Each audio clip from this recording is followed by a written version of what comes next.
Qala Nabi sallallahu alaihi wasallam. Kata Nabi sallallahu alaihi wasallam, fayuqalu li. Maka dijawab kepada Nabi di padang mahsyar esok, innahum lam yazalu murtaddina ala a'qabihim mundu faraqtahu.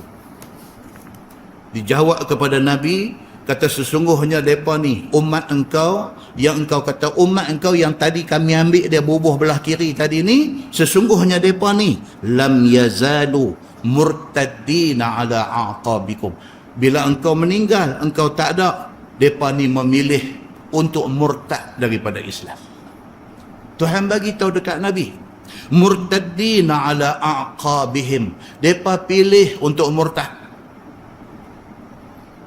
Muslimin dan muslimat yang dirahmati Allah sekalian, mundu faraqtahum, sejak daripada engkau wafat, engkau tinggalkan mereka, mereka dah jadi macam-macam.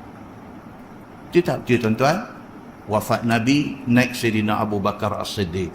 Zaman Sayyidina Abu Bakar As-Siddiq, muncul sekelompok daripada orang yang Islam di depan Nabi, tiba-tiba mengingkari kewajipan zakat.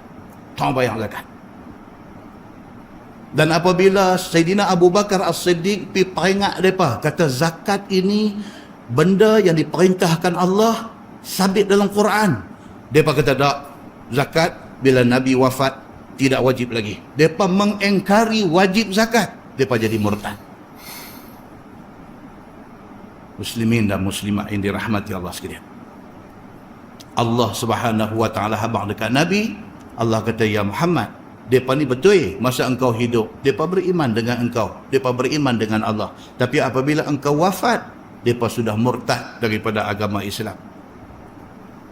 Muslimin dan muslimat yang dirahmati Allah sekalian, hadis itu hadis sahih riwayat Imam Muslim.